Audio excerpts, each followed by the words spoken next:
Wallahi jamaah, ada seorang syekh cerita dalam salah satu ceramahnya, cerita tentang seorang dokter perempuan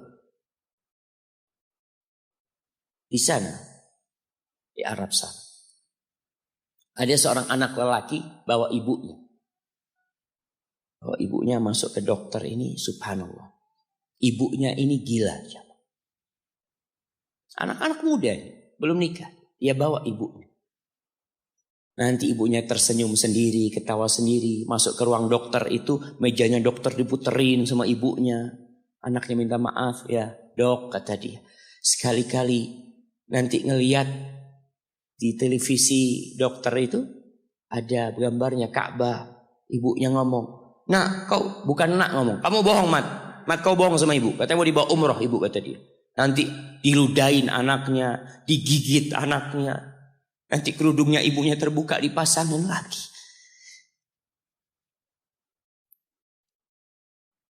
Itu dokter tanya sama anaknya, ini siapa? Ibu anak, kata dia. Sejak kapan dia seperti ini?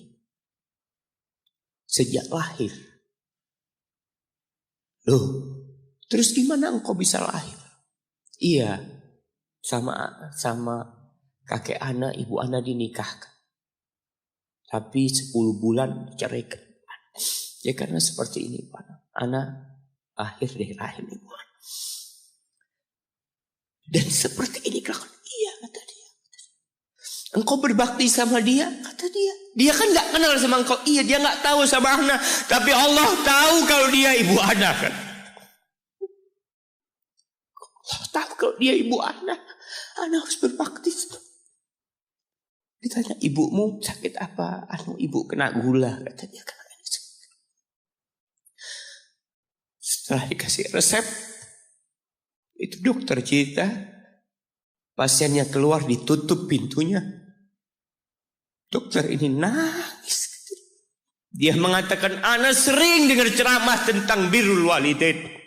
Ana sering mendengarkan tausiah ustaz tentang berbakti kepada orang tua. Tapi ana baru sekarang melihat kebaktian seorang anak sama orang tuanya. Ibunya gila, dia tetap berbakti. Dan dia mengatakan, iya ibu ana gak tahu sama ana, tapi Allah tahu kalau dia ibu ana.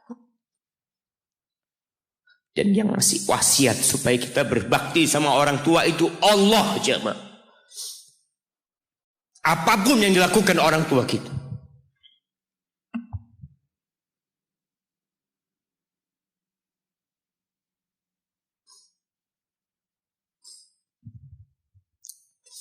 Apalagi ibu. Allah katakan hamalathu ummuhu kurha wa wada'athu kurha. Ibu kita, hamil kita itu dalam kondisi yang sulit.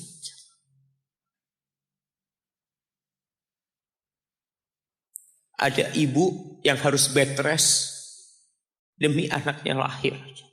Demi kita lahir, ibu kita itu bed rest. Capek dikit keluar darah.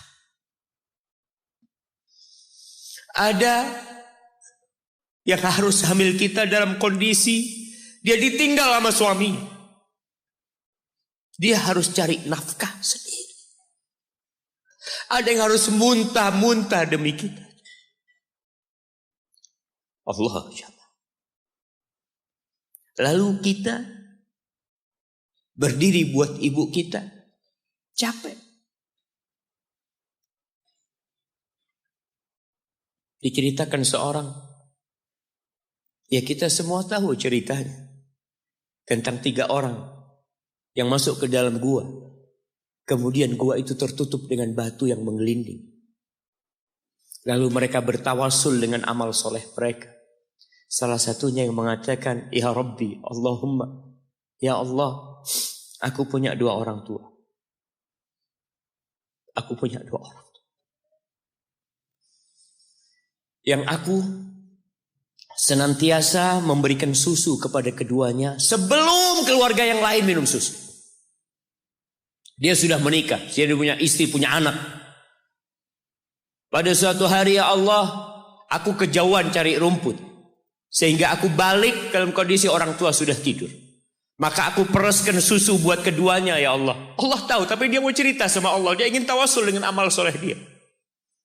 Lalu aku taruh di wadah. Aku datang ke bapak ibuku, mereka tidur. Maka aku berdiri di hadapan kedua.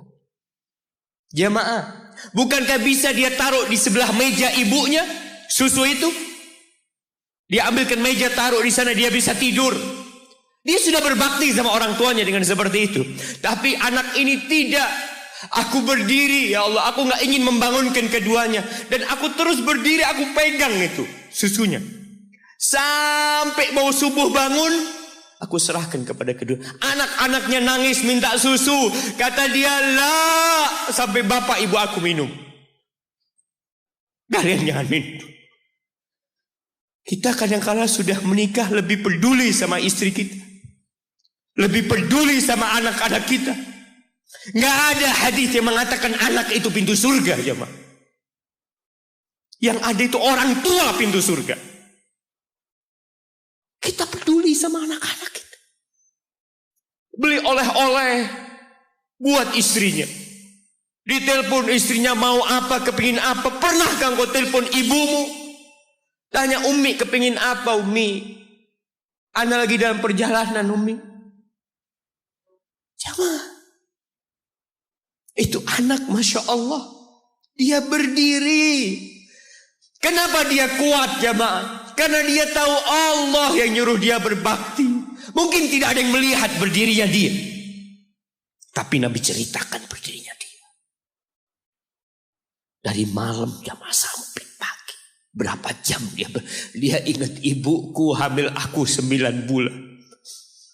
Capek.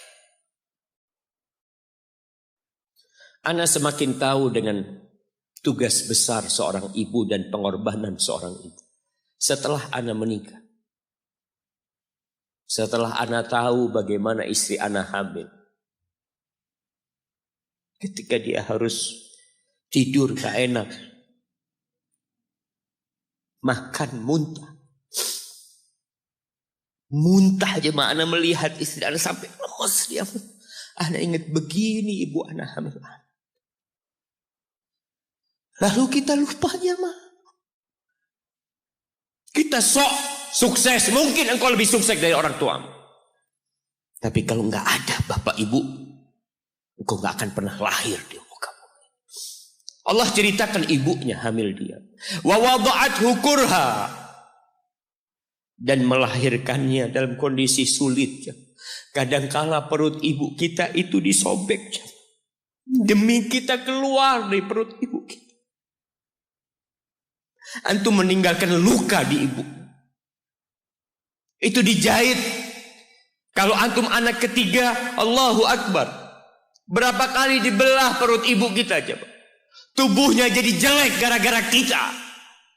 Tapi dia gak peduli, yang penting antum lahir dengan selamat. Kalau ibu kita dikasih pilihan. Ini gak bisa diselamatkan dua-dua. Salah satunya akan meninggal dulu. Kira-kira apa kata ibu antum? Iya, gak apa-apa dok, selamatkan bayinya dok. Gak apa-apa dok, biar dia lahir dok. Subhanallah. Berapa banyak ibu yang meninggal dunia ketika dia melahirkan anak. Wa hamluhu wa fisaluhu 30 syahra. Hamilnya dan menyusuinya itu 30 bulan. Artinya bukan ketika antum lahir selesai lelahnya ibu kita. Memang ketika antum lahir dengan selamat, Allahu Akbar. Ibu itu lupa dengan rasa sakit dia 9 bulan. Ibu itu lupa dengan jeritan dia mengeluarkan kita ketika kesakitan. Itu lupa. Dia tersenyum, dia bawa anaknya, ditaruh di dadanya. Allahu Akbar. Kalaupun ada air mata yang menetes, itu air mata kebahagiaan orang tua dengan